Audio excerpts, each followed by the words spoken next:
Hey everybody, it's Funny here once again. Hope you're doing well. I'm buried beneath a jungle of cables today, rambling about the Hexinverter Mutant Machine. It is a 29 HP drum module for your rack, and it sounds like this.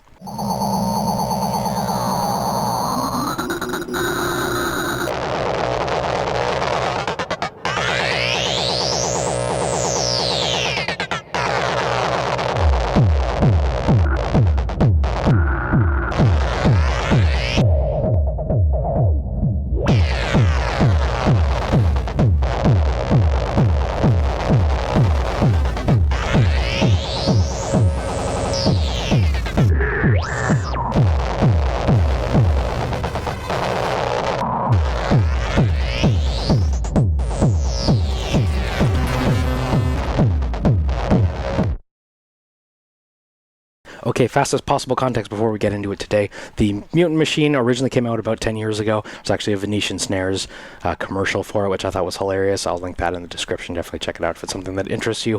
But Hexinverter went out of business a couple years ago, or they shut down, or whatever the context was. And now Erica Synths is remaking those modules in the black panels in their own facility. So this is the new reissue of them that is made by Erica Synths. And I do believe there's actually black panels of the original run, so don't quote me on these all being Erica Synths manufactured, but obviously it still bears the Hexinverter logo. Anyway, on with the show. I love my drum modules. Hexinverter makes some cool ones, just like the Mutant hi-hats beside it, so I'm super excited for this one. Anyway, let's not delay it anymore. I love my Eurorack drums, so let's hear some. Here is 4 on the Floor. And what the Mutant Machine is, just like in the vein of a DFAM or Entity Perk, where it's a full synthesizer voice and just kind of gives you all the tools, right? And I kind of love that. You might kind of want a little more guidance at times, but it's not an overly complicated module. It's just like really nice to have all of the tools to design any drum voice you need. You need a snare, Mutant Machine can be a snare. You want a bass line, Mutant Machine can be some sort of bass line. Now, it doesn't track volt per octave with the pitch CV input, which is kind of unfortunate for that use, but for kicks, for toms, for even some cymbals, if you want to make some crazy stuff with the section and the noise here, kind of is a blank canvas, and it's really versatile, but you got to kind of tell it what you want out of it. So right now, there's 2 oscillators here. We're just listening to one. One thing I want to point out on the pitch front as well, I don't know if mine's just calibrated weird or what, but again, the same thing I had on the Percon's voice, where even the lowest pitch isn't that low. So like, not pitch decay.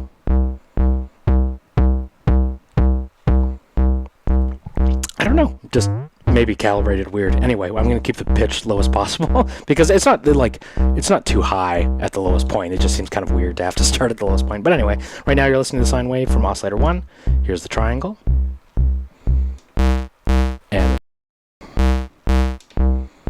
so there is, I'm going to skip ahead through this section here just to kind of contextualize what you're hearing first. There's an output drive section, which I'm hesitant to use anything other than full, because the full, it's not super distorted or broken up or anything. It just kind of gives it some, I don't know, some oomph, right? So you don't get CV control over this either, which is fine, because again, I'm just feeling like you just want it on full all the time. That's kind of the same thing that I was feeling with the Mutant hi-hats, although maybe you can adjust it a little bit to give some difference between the two, but it just kind of seems like louder is more good, I guess. There's a decay, so VCA decay for the membrane section, which is our 2 oscillators. And it'll basically drone. There's a manual trigger here, if you want to use it. And I'll bring in my second oscillator. So right now they're both sine waves. If I bring the other one over to a triangle, and we'll use some detune to put it up in the middle. So you're just like a little bit off in pitch, but you can pitch it up or pitch it down. So maybe that's my point of reference then. If I pitch my second oscillator down all the way, I can get some more out of the pitch knob. I don't have to dime it to the lowest setting. So, squares. And again, like, you can make hats out of squares. If you like your square hats, you like your like 808 styles, all that stuff is in here.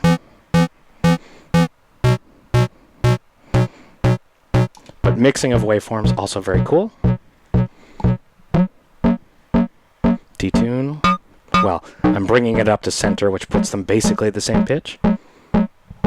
They are analog, so might not be exact, and I'm not tuning it precisely, but it's percussion. It's totally fine. Pitching it up. And you get CV over the pitch. Doesn't track volt per octave as far as I understand, but you can do... I'll just send an LFO right now with a little bit of CV.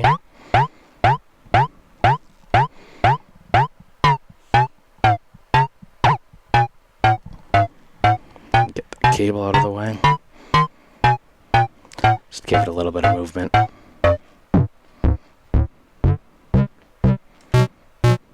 Square waves, different combinations of waves.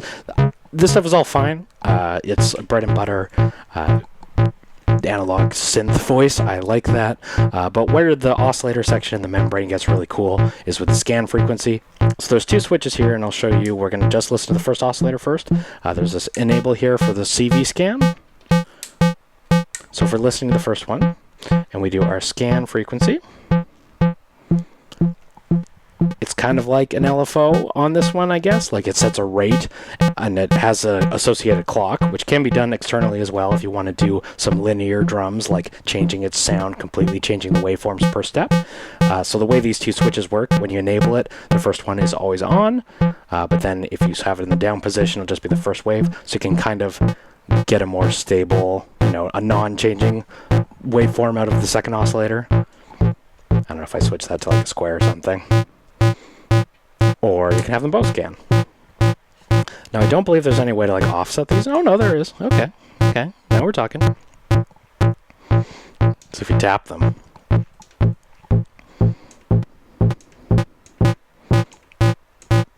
Oh, it just did it.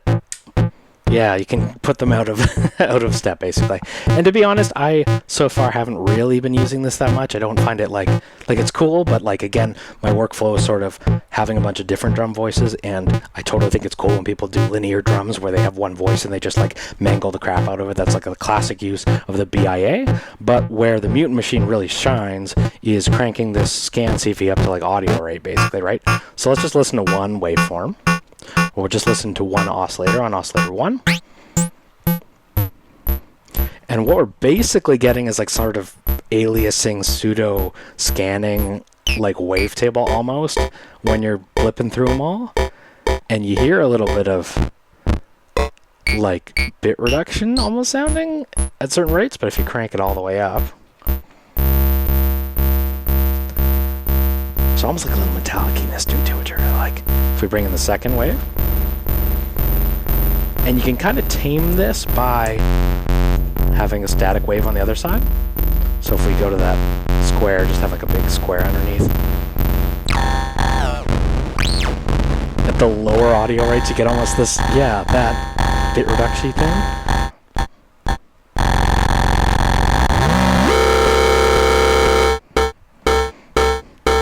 So if pitch decay is down, you kind of get some ducking.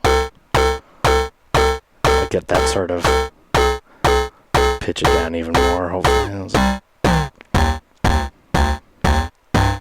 Yeah.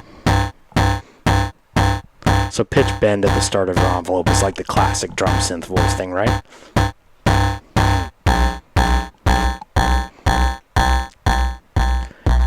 And you might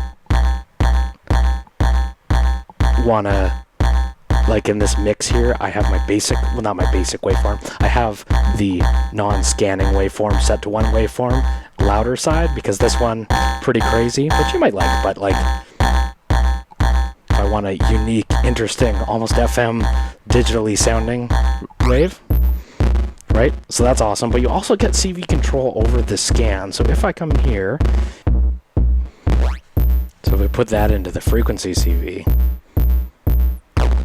and I wish they labeled that scan CV so I wasn't lost there, but that's the reason why I couldn't find it. So clock for if you're doing it stepped here, like there's a clock right there. You see it's outputting that clock trigger there. If you put the frequency CV in, we get CV control over this, and there's an attenuverter on there too. I love how Hexinverter stuff always has these big attenuverters right on the panel, right next to the thing that it's modulating, right? Let's get that fat square wave going again.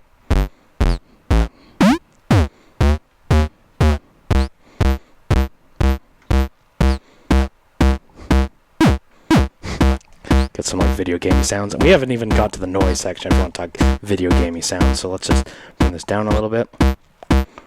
Crank up my scan frequency. That long, slow LFO running.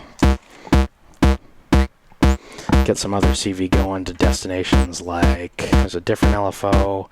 I don't know. I think you can override the first wave. Yeah, so you stop hearing it because I've injected an LFO that's out of audio territory, but you can modulate the decays.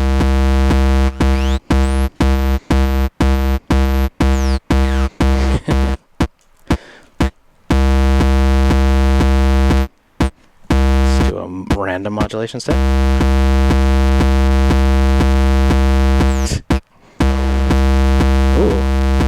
Yeah.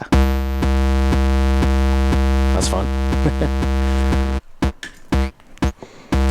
But we haven't even got to the other section, which is the snappy section, which is the noise. So again, classic building blocks of synthesis. Let's open my decay up more. And maybe we'll just turn off our CV so we can get a really standard sound out of here for a bit. So we get this kind of farty kick going, but I just want to leave it that way so we can really listen to the snappy section. In fact, I could actually turn this off if we want to just listen to the snappy section first. So the snappy section consists of noise that is not filtered. It is digitally bit reduced. So if we listen to that, turn up the level of the click first. So here's a click decay. So the snappy in, you can either feed it a noise source, like I can feed it the interstellar radio real quick here. If you want to really utilize the VCAs and the bit reduction on board and stuff, but has its own internal noise source as well. You can CV modulate the pitch. Again, I don't think it's gonna track full per octave or anything like that, but you do get this bit reduction thing, which sounds really nice for hats, especially when you're CV scanning it. Because if you do pitch CV and you get into that territory where it's just going through there, I love that like video gamey sound. Here's decay. So here's the click, you get this little transient thing.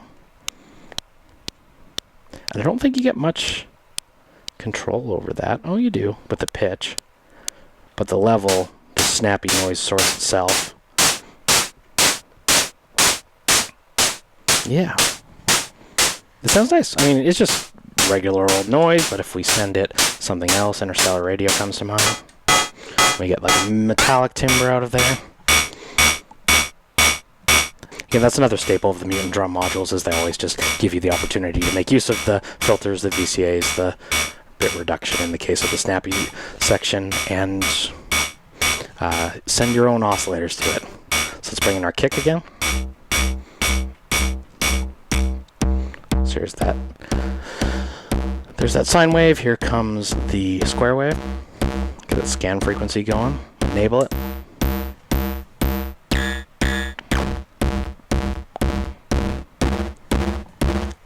And it can get pretty wild.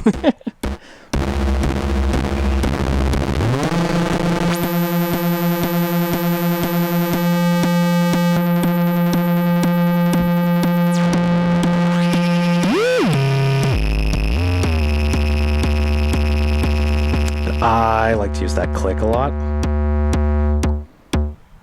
because it just gives it a little bit of like that batter head transient, you know? Let's listen to the internal source instead. I just use any excuse I can to use interstellar radio. All decay also has a modulation source, so you can do both the membrane and the snappy.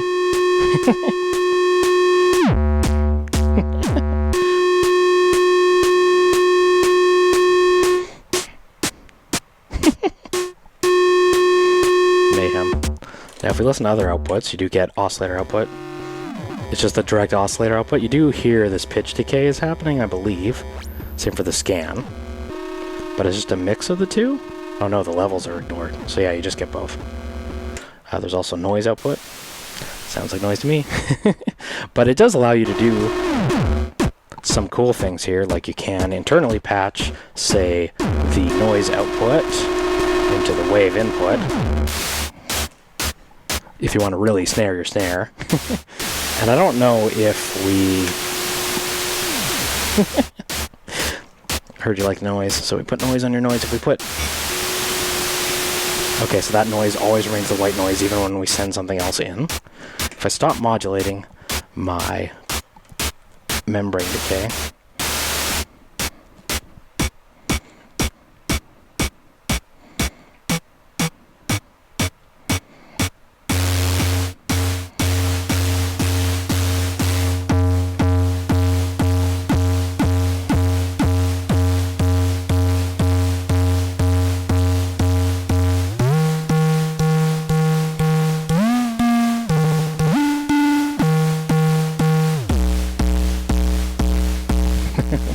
anyway, just an option that you can do. And the reverse as well, if you did snappy in, if we used the wave 1 out, because that's kind of like a noise source, right? And that goes.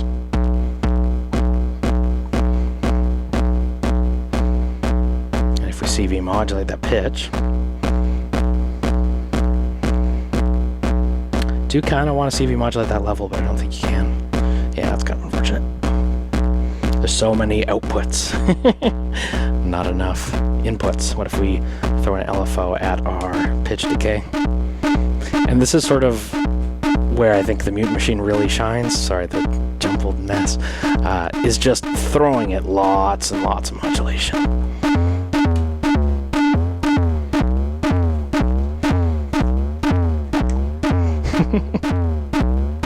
Let's just...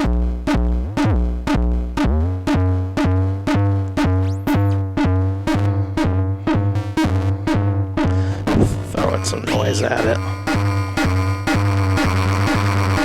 Just like the more modulation, the better. You've definitely tried modules like that, and this is no exception. So let's go into the frequency CV. So you can see my LFO is slowing down and speeding up the scan.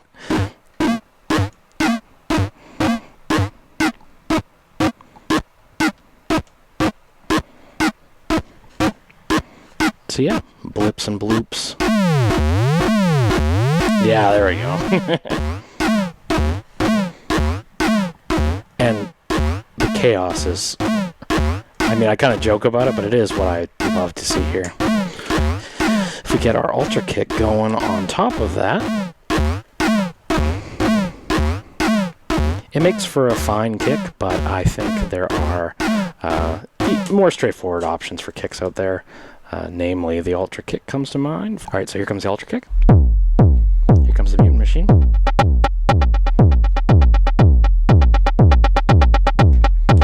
Yeah, let's jam it. Scan coming in. Just over the first channel.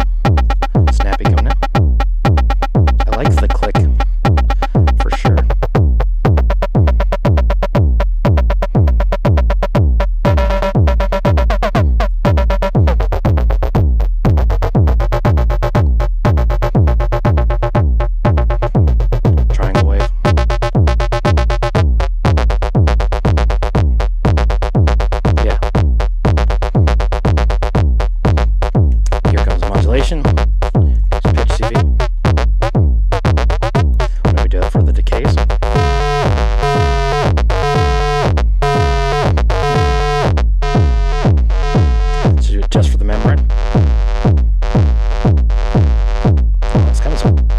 Sensibilities.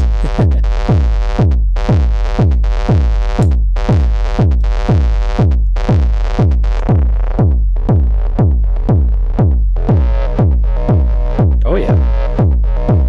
Just like a little bit of perkiness, you know?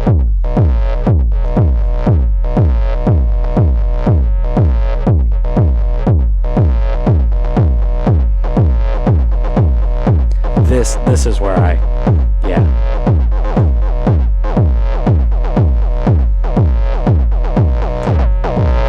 Kick down a little bit just so you can hear more.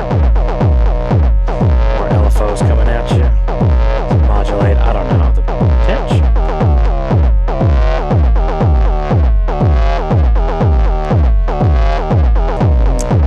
We'll do the snap decay.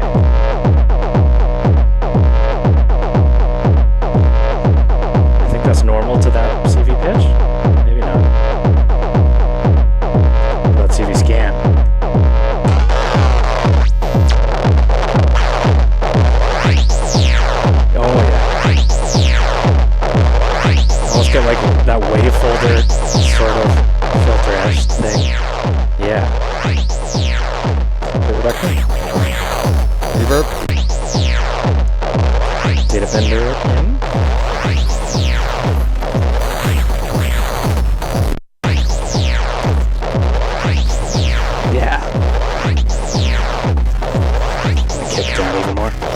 Here's just the Mutant Machine.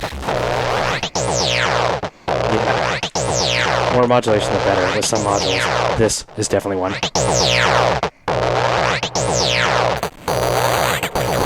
Here we go. 1, 2, 3, 4. Back to the ultra kick.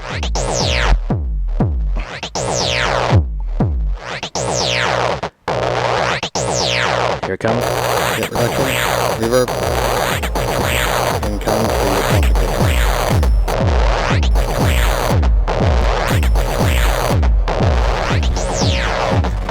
Alright, Mutant Machine is a wonderful beast to throw tons of modulation at. I think it's at its best when you're using it for like perky, slam, and modulation is completely different on every step, sort of linear style stuff, and I think it works awesome for that. Like, comment, subscribe, do all that crap that YouTube's always on my case, but not promoting to you, and I'll see you in the next video. Take care.